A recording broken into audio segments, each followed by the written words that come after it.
코로나19 환자는 80% 정도가 경증이라는 기사가 어제 나온 적이 있습니다. 질병관리본부 발표에 의하면요, 이 경증 환자는 우리 사람 몸에 있는 면역력만으로도 회복이 가능하고 열이 날 경우에 해열제 정도만 먹어도 회복할 수 있다 그럽니다. 그래서 어느 감염내과 전문의는요, 이 코로나19는 대다수의 사람들에게 감기처럼 왔다가 감기처럼 지나간다라고 말할 정도로 전문가들이 볼 때는 그렇게 심각한 질병은 아니라는 거죠. 경증 환자의 80% 외에 나머지 20%는 진료가 필요하다 그럽니다. 그리고 또 그 중에 5% 정도는요, 기존에 앓고 있던 질병 때문에 주의를 기울여야 하는 사람이라고 합니다. 지금 중국도 조사해 보니까요, 우리나라 통계치와 거의 비슷하게 나왔다 그럽니다. 코로나19로 사망한 사람 16명을 조사해 보니까요, 이분들은 오래전부터 정신질환이나 만성공파병, 만성간질환, 암 등 이런 중병을 앓고 있던 분들이라고 합니다. 그럼에도 불구하고 지금 대부분의 사람들은 많이 불안해하고 있습니다. 그렇죠? 그 결과 상상 코로나라는 증상까지 보이는 사람이 있다 그럽니다. 이 상상 코로나는 하루에 몇 번씩 체온을 재면서 열이 없는 걸 확인해 놓고도 괜히 내 몸에 열이 있는 것처럼 불안하게 느껴지는 그런 증상을 말합니다. 어제 기사에 보니까 정신건강의학과 어느 원장님이 이런 말을 하더라고요. 특정 증상에 대해 계속 신경 쓰다 보면 조그마한 몸의 변화도 크게 느껴 마치 그게 큰 병처럼 느껴질 수 있다. 상상 코로나 증상의 경우 감염될 수 있다는 긴장감과 내가 걸린 걸 모른 채 다른 사람에게 옮길 수 있다는 걱정 등으로 생기는 증상이다. 자, 한마디로 말하면 마음의 염려가 너무 지나치다 보니까 없는 증상도 느껴지고 생길 수가 있다는 겁니다. 여러분, 작은 구멍이 큰 둑을 무너뜨린다 그러잖아, 그죠? 우리 마음 안에 들어온 작은 염려가 나중에는 큰 문제로 이렇게 변화될 수 있다는 거죠. 지난달 23일이지요. 정부에서 이 코로나 확진 환자가 계속 증가하자 위기 경보를 최고 수준인 이 심각 단계로 올린 적이 있습니다. 그런데 그날부터 이 자진 출국을 원하는 외국인 불법 체류자들이 3배 이상 증가했다 그럽니다. 예. 그리고 우리나라 농구팀에 스카웃되어 왔던 그 미국 선수 2명이요. 지난주에 갑자기 자기 나라로 미국으로 돌아가는 일이 있었습니다. 이 코로나19 때문에 두려워서 경기를 할 수 없다고 하면서 이런 이유로 계약을 중간에 해지하면요. 우리나라에서 다시는 뛸 수 없고 또 남은 연봉을 받을 수도 없다 그럽니다. 그런데도 이 선수들은요. 우리나라에 있는 것이 지금 너무 두렵다는 이유 하나만으로 지금 정규 리그가 열리는 중인데 갑자기 집으로 돌아가 버렸습니다. 그리고 남아있는 외국인들도 불안해하고 있다 그러네요. 그래서 그런지 결국 어제부로 이 프로농구 정규 리그가 지금 중단이 되었습니다. 가장 지금 큰 문제는요, 이 코로나19 확진자가 많아지고 있는 게 아니고 이 병에 대한 두려움인 것 같습니다. 전문가들이요, 그 감염내과 전문의가 감기 정도에 불과한 병이라고 하는데도 이상하게 많은 사람들이 이렇게 두려워하고 있다는 겁니다. 왜 그럴까요, 여러분? 잠언 4장 23절에 보니까요, 무릇 지킬 만한 것 중에 더욱 네 마음을 지키라라는 말씀이 나옵니다. 여러분, 내 주머니에 있는 지갑을 지키는 것보다 내 마음을 지키는 게 더 중요하다는 겁니다. 여러분, 지갑 잃어보셨어요? 여러분, 지갑 한번 잃어버린다고 해서 인생이 뭐 크게 잘못되거나 무너지는 이런 일 없는데 마음을 지키지 못해서 우리 인생이 무너지는 일들이 참 많더라는 겁니다.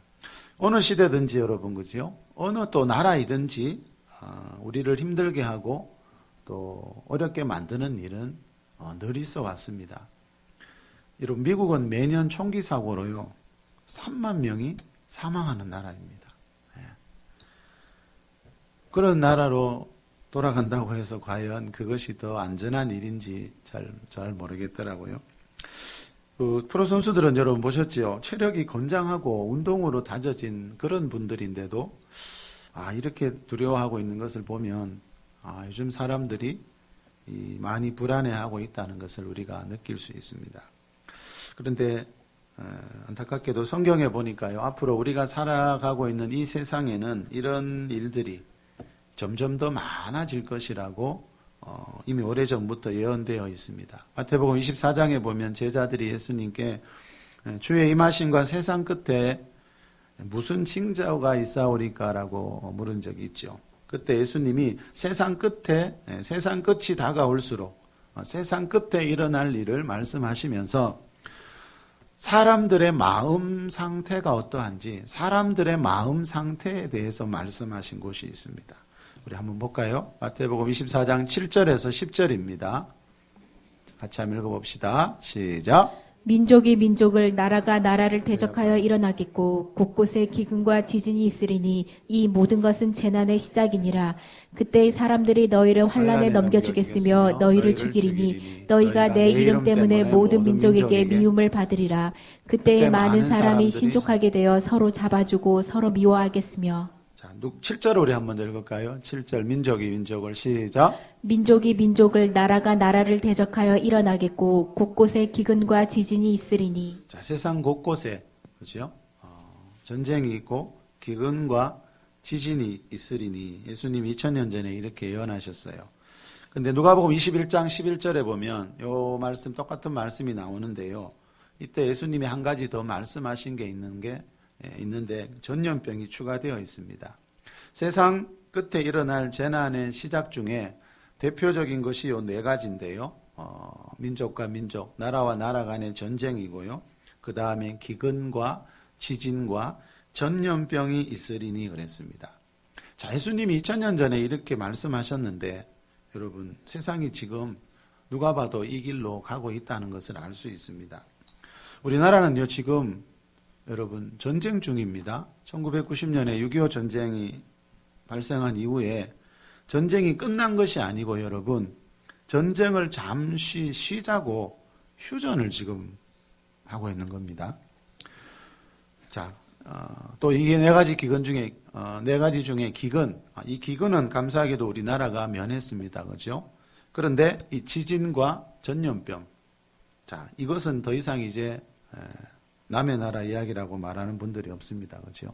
이전에는 상상도 못했던 큰 지진이 우리나라에서도 몇 년 전부터 계속 일어나고 있고, 사스, 에볼라, 메르스, 코로나19 이렇게 우리가 그동안 들어보지도 못했던 그런 새로운 전염병들이 계속 생기고 있습니다. 여러분, 이것은 우연일까요? 아니면 인류 역사가 지금 예수님의 예언대로 가고 있다는 증거일까요? 자, 10절에 보니까 우리 10절 한 번 더 볼까요? 10절입니다. 시작. 그때 많은 사람이 실족하게 되어 서로 잡아주고 서로 미워하겠으며. 자, 이 세상이 점점 여러분 이렇게 된다는 거죠. 많은 사람들이 실족하게 되고 서로 잡아주고 서로 미워하고. 자, 여러분 이런 일들이 생긴다는 말은요. 무슨 뜻입니까? 사람들 마음 안에 그만큼 평안이 없다는 거겠지요. 여러분 서로 막 잡아가고 서로 미워하는 가운데서 마음의 평안을 느낄 수 있는 사람들이 얼마나 되겠습니까? 그러니까 이 세상이 점점 여러분 과학이 발전하고 경제가 발전하고 살기는 편한 것 같지만 겉으로 보면 그렇지만 내면을 들여다보면 사람들의 마음이 점점 힘들어져 가게 된다라는 겁니다. 자, 세상 끝으로 갈수록 인류 역사가 진행될수록 여러분 이런 일들이 더 많아질 거라고 예수님 말씀했습니다. 그래서 중요한 것은 무엇보다도 무릇 내 마음을 지키면서 살라는 겁니다. 그런데 여러분 다 알다시피 내 마음이 내 뜻대로 잘 되지 않습니다. 그렇죠? 우리가 마음이 어두워지고 눌릴 때 내가 결심 한번 딱 했다고 해서 그 마음이 싹 사라지고 새로운 마음이 딱 생기면 얼마나 좋겠습니까? 근데 사람 마음이 여러분, 내 마음이 내 뜻대로 잘 되지 않는 것이 문제입니다. 그죠? 우리나라 사람 중에 이 마음의 병이라고 하는 우울증으로 병원 치료 받은 사람이요, 2014년에는 59만 명이었는데 2018년에는요 75만 명으로 4년 만에 28%나 증가했습니다. 여러분, 우리나라는 전 세계 10위 안에 드는 무역 대국이거든요. 경제가 지금 나날이 발전하고 있거든요. 좋은 차와 좋은 집들이 매년 늘어나고 있는데 이상하게도 사람들의 마음은 점점 더 우울해지고 있더라는 겁니다. 그것도 최근 4년 사이에 여러분 28%나 많은 우울증 환자들이 생겼어요. 여러분, 우울증을 가지고 있지만 병원에 가지 않은 사람까지 합치면 얼마나 많은 사람들이 이 마음의 병을 앓고 있다는 겁니다. 자, 여러분, 사람이 이렇게 된 가장 큰 이유가 뭐겠습니까, 여러분? 세상에서 말하는 여러 가지 이유들이 있지만 성경에서는 분명히 말하고 있습니다. 세상이 이렇게밖에 될 수 없는 이유는요, 우리 영을 가진 영적인 존재가요, 하나님이 사람을 창조하실 때 영을 주셨거든요. 사람은 영을 가진 영적인 존재인데 육만 가지고 있는 육적인 존재처럼 살고 있기 때문에 환경이 아무리 좋아져도 사람들의 마음에 진정한 만족과 평안이 없더라는 겁니다. 여러분, 나라는 사람은 여러분 먹고 마시고, 그죠?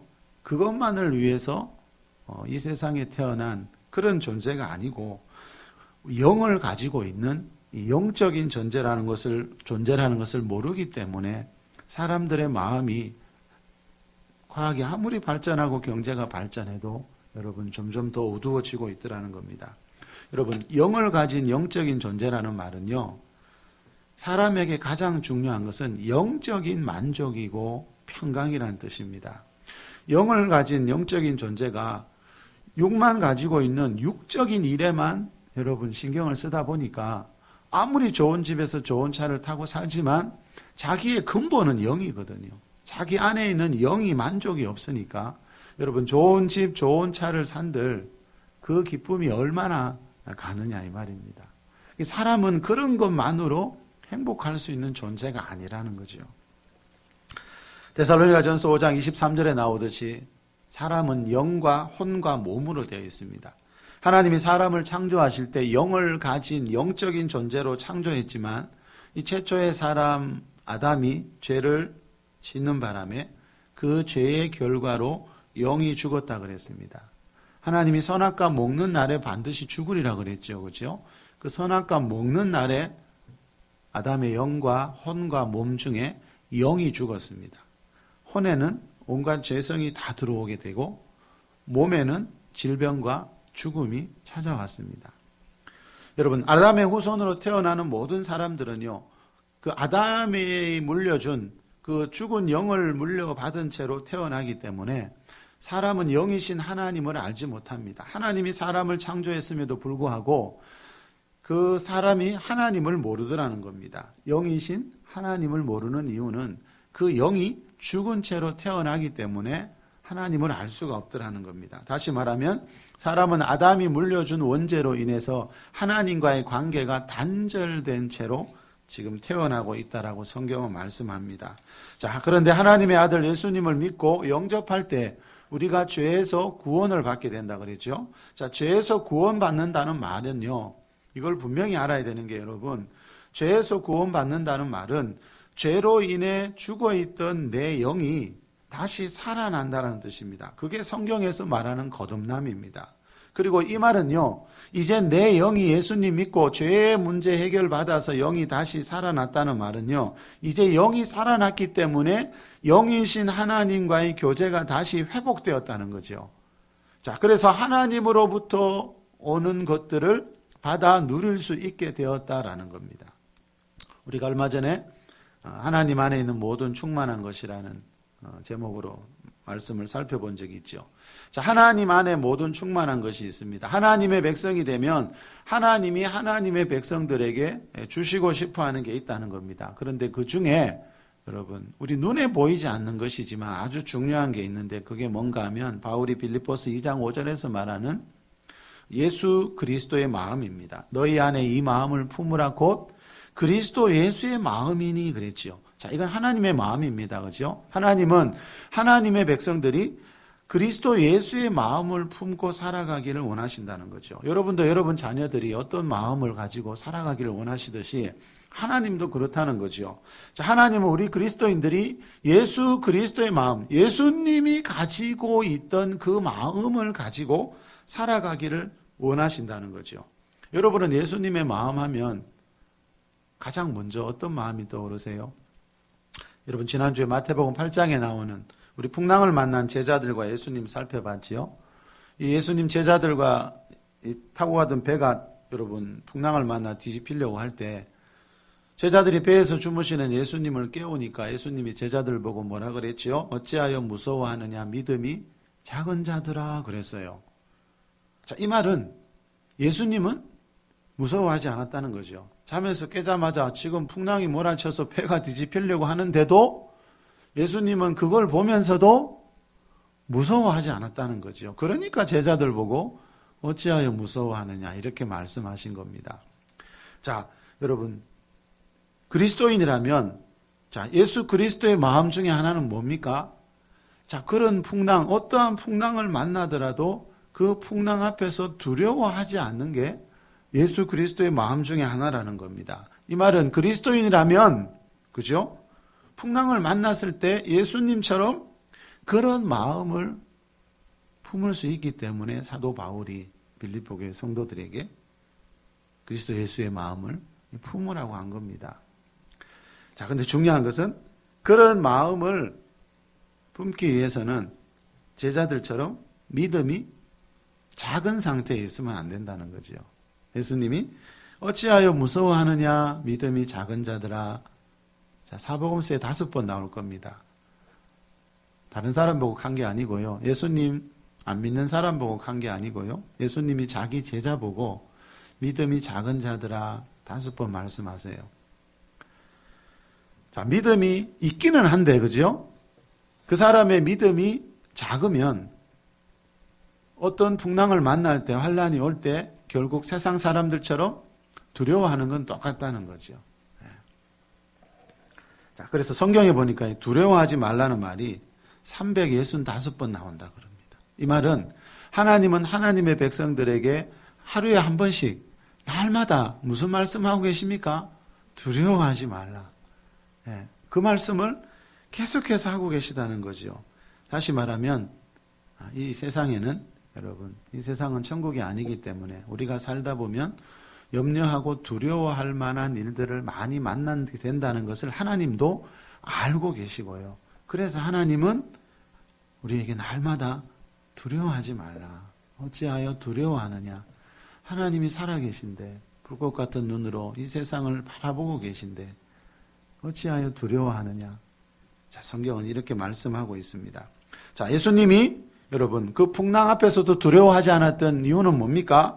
예수님은 어떤 풍랑에서도 하나님이 함께 해주신다는 그런 절대적인 믿음을 제자들과 차원이 다른 그런 믿음을 가지고 있었기 때문에 예수님은 그 풍랑을 보면서도 두려워하지 않았다는 겁니다. 그리고 모든 그리스도인들이 이런 마음을 가지고 살아가기를 하나님은 분명히 원하시고 계시다는 거죠. 자, 오늘 본문을 보면요. 다윗도 자, 이런 마음을 가지고 있었다는 걸 알 수 있습니다. 우리 1절에서 3절까지만 먼저 한번 읽어봅시다. 여호와는 나의 빛이요. 시작. 여호와는 나의 빛이요 나의 구원이시니 내가 누구를 두려워하리요. 여호와는 내 생명의 능력이시니 내가 누구를 무서워하리요. 악인들이 내 살을 먹으려고 내게로 왔으나 나의 대적들 나의 원수들인 그들은 신족하여 넘어졌도다. 군대가 나를 대적하여 진칠지라도 내 마음이 두렵지 아니하며 전쟁이 일어나 나를 치려 할지라도 나는 여전히 태어나리로다. 나는 여전히 태어나리로다라는 말은요. 무슨 뜻입니까, 여러분? 나는 여전히 태어나리로다. 언제요? 군대가 나를 대적하여 지금 적이 나를 죽이려고 공격하는 모습을 볼지라도, 전쟁이 일어나서 적들이 지금 나에게 총을 쏘고 화살을 쏘는 모습을 보면서도 나는 여전히 태어나리로다. 태어나다는 말은 앞에 나오는 것 보면은 마음이 두렵지 않고 평안하다는 뜻이지요. 여러분, 다윗이 한 고백입니다. 성경에 보니까 엘리야 같은 사람도요, 다윗 같은 사람도 우리와 성정이 똑같은 사람이라 그래요. 우리는 대부분 그렇게 생각하지 않을 때가 많지요. 다윗이나 엘리야나 뭐 이런 분 이야기 나오면 그분들은 나하고 완전히 다른 사람이야. 대부분 그렇게 생각하는 경향이 있더라고요. 그러나 야고보서에 나오듯이 엘리야 같은 사람도 우리하고 똑같은 사람이래요. 자, 다시 말하면 다윗이 이랬다면, 그죠? 다른 하나님, 다른 사람들도 얼마든지 이런 마음을 가질 수 있다는 거죠. 자, 다윗은요, 전쟁터에서도 두려워하지 않았고요, 마음에 평안을 잃지 않았어요. 여러분, 전쟁터에서 두려워하지 않는 사람이라면 전염병이 유행할 때도 분명히 두려워하지 않겠지요. 예. 바울이 로마서 12장 2절에서 너희는 이 세대를 본받지 말고 오직 마음을 새롭게 함으로 변화를 받아 이 말을 해요. 자, 예수님 믿었다고 해서 여러분, 우리 마음까지 한순간에 다 변화되는 건 아니라는 겁니다. 좀 전에 말씀드렸듯이 예수님을 믿는다는 게 뭔가 하면요, 죄에서 구원받는 게 뭡니까? 허물과 죄로 죽어있던 우리 영이 다시 살아나는 겁니다. 자, 영이 살아나고 난 뒤에는 뭘 해야 되죠? 바울의 말대로 우리 마음을 새롭게 하고 우리 몸을 산제사로 하나님께 드려야 한다. 자, 성경에 보면 영과 혼과 몸을 위해 우리가 해야 될 일, 그리스도인이 해야 될 일이 뭔가가 자세하게 나오고 있더라는 거죠. 자, 바울은 로마교회 성도들에게 마음을 새롭게 해서 변화를 좀 받으라 이렇게 말했어요. 여러분, 내 마음이 내 뜻대로 움직여주지 않으니까 마음이 우울하고 불안한 거 아닙니까? 그죠? 그런데 바울은 우리 마음을 새롭게 하고 변화를 받을 수 있기 때문에 이렇게 말하는 거죠. 자, 내 마음을 새롭게 하기 위해서 내 쪽에서 내가 뭔가 할 수 있는 최선의 일이 있다는 겁니다, 여러분. 그게 뭘까요, 여러분? 자, 여러분, 다윗도 어느 날 처음부터, 그죠? 이런 사람이었을까요? 그렇지는 않았을 거예요, 분명히. 자, 다윗도 우리와 성정이 똑같은 사람인데 다윗은 어떻게 전쟁터에서 여러분, 지금 적들이 나를 죽이기 위해서 앞에서 지금 쳐들어오고 있는데 그 모습을 보고도 두려워하지 않을 수 있었을까? 4절에 보면요, 그 비결이 나옵니다. 우리 4절 읽어볼까요? 시작. 내가 여호와께 바라는 한 가지 일 그것을 구하리니 곧 내가 내 평생에 여호와의 집에 살면서 여호와의 아름다움을 바라보며 그의 성전에서 사모하는 그것이라. 자, 3절에서 다윗이 지금 전쟁을 만나도 내 마음은 여전히 태어나리로다 해놓고 이 4절을 이야기합니다. 연관성이 있지 않을까요? 내가 여호와께 바라는 한 가지 그것을 구하리니, 자, 사람마다 평생 소원 여러분 한 가지가 있잖아요. 여러분은 뭡니까? 다윗은 평생 한 가지 소원이 뭐였나 하면은요, 하나님의 집에서 하나님의 아름다움을 보면서 그분을 사모하는 거. 여러분, 다윗은 한나라의 왕을 지낸 사람이거든요. 왕들은 대부분 왕궁을 제일 좋아하겠죠. 그런데 다윗은 왕궁에 대한 시를 쓴 적은 거의 없어요. 다 하나님의 집인 하나님의 성전 이야기를 합니다. 자, 여러분, 내가 여호와께 바라는 한 가지 일 그것을 구하리니, 자, 이 말은요, 다윗의 평생 소원이 한 가지 있었는데 그것을 구하면서 다윗이 계속 살다 보니까요, 다시 말하면 그 한 가지 소원에 집중하면서 살다 보니까요, 다윗이 어느 날 전쟁터에 나가서도 두려워하지 않는 그런 마음이 자기 안에 있다는 것을 알았다는 거예요. 여러분, 생각해 보셨어요? 전쟁터에 나가서도 두려워하지 않는 마음이 저 사람 안에 있을까 없을까? 이거는 평상시에 알 수 있을까요? 알기 어렵지요. 전쟁터에 나가서도 두려워하지 않는 마음이 내 안에 있을지 없을지는 전쟁터에 나가봐야 알 수 있습니다. 그런데 분명한 것은 지금 전쟁을 경험하지 않는 어떤 사람들의 마음 안에는요, 전쟁터에 나가도 다윗처럼 태어날 수 있는 그런 마음을 가진 사람이 분명히 있어요. 그 사람이 어떤 사람들일까요? 다윗처럼 이 소원을 가진 사람들입니다. 하나님의 집에서 하나님의 아름다움을 바라보고 하나님의 임재를 사모할 때 우리에게 일어나는 변화 중에 하나가 뭔가 하면은요, 우리 영혼 가운데, 그죠? 하나님이 주시는 어떤 마음들, 성령으로 말미암아 우리 속 사람이 강건해질 때 하나님이 부어 주시는 어떤 마음들이 있습니다. 다윗도 전쟁터에 나갔을 때 자기 안에 그런 마음이 있다는 걸 처음 알았습니다. 근데 그건 우연이 아니고 다윗이 그런 삶을 살았기 때문에 하나님이 부어주신 하나님의 은혜였다는 거지. 여러분, 다윗은 한 나라의 왕이었지만 왕의 자리에서 오는 기쁨이 아니고 여호와의 집에서 여호와를 예배하면서 여호와의 아름다움을 느끼고 경험하면서 그분을 사모하는 가운데 찾아오는 그 기쁨을 더 원했다는 거지. 그때 하나님께서 다윗에게 주신 마음 중에 하나가 전쟁을 만나더라도 태어날 수 있는 마음이었습니다. 여러분, 전쟁터에서 태어날 수 있는 마음이라면 세상 살다가 어떤 환난 만나더라도 그 사람은 흔들리지 않을 겁니다. 자, 5절을 보면요, 다윗의 이런 마음도 결국 하나님을 향한 믿음에서 왔다는 걸 알 수 있습니다. 우리 마지막 5절 한번 읽겠습니다. 여호와께서 시작. 여호와께서 환난 날에 나를 그의 조막 속에 비밀히 지키시고 그의 장막 은밀한 곳에 나를 숨기시며 높은 바위 위에 두시리로다. 자, 환난을 만났을 때 여러분 두 종류의 사람이 생깁니다. 여호와께서 환난 날에 나를 그의 초막 속에 비밀히 숨겨주시고, 다윗은 이렇게 고백합니다. 자, 여러분, 다윗은 살다가 인생의 환난이 올 때, 환난 날 만날 때 하나님께서 그의 초막 속에 다윗을 은밀하게 숨겨주시고 보호해 주신다는 그런 믿음이 있었다라는 거죠. 전쟁터에서도 하나님이 좌편에서 백이 쓰러지고 우편에서 많이 쓰러지더라도 하나님께서 내 생명을 지켜주신다는 그런 믿음을 다윗은 가지고 있었다는 겁니다. 이 말은 하나님을 향한 그 믿음이 우리 안에 두려움이 자리 잡지 못하도록 두려움을 밀어낸다는 거지요.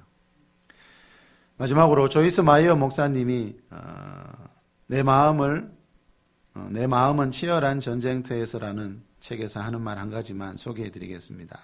이 목사님이 이런 말을 합니다. 당신의 마음이 정상적인 때는 언제인가? 여러분의 마음은 언제가 가장 정상인 것 같아요. 그리스도인다운 정상 말입니다. 세상 사람들이 말하는 그런 마음이 아니고. 자, 우리 그리스도인들이 가지고 있어야 할 정상적인 마음이 있다는 거죠. 당신의 마음이 정상적인 때는 언제인가? 당신의 마음은 의심, 불신, 근심과 걱정으로 가득하고 두려움 속에서 떨어야 하는가? 아니면 모든 염려를 주께 맡겨버리는 것이 하나님의 자녀의 특권이겠는가? 여러분 알고 계셨어요? 하나님의 자녀들만이 가지고 있는 특권이 있대요.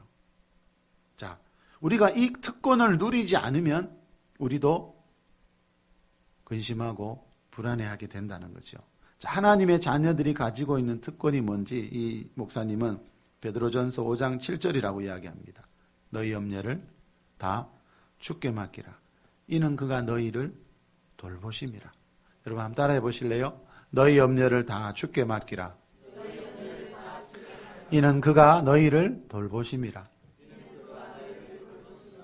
여러분, 이 말은 우리 안에서 일어나는 염려를 주님께 맡겨야 주님이 그 염려에 개입할 수 있다는 겁니다. 주님은 인격적인 분이기 때문에요.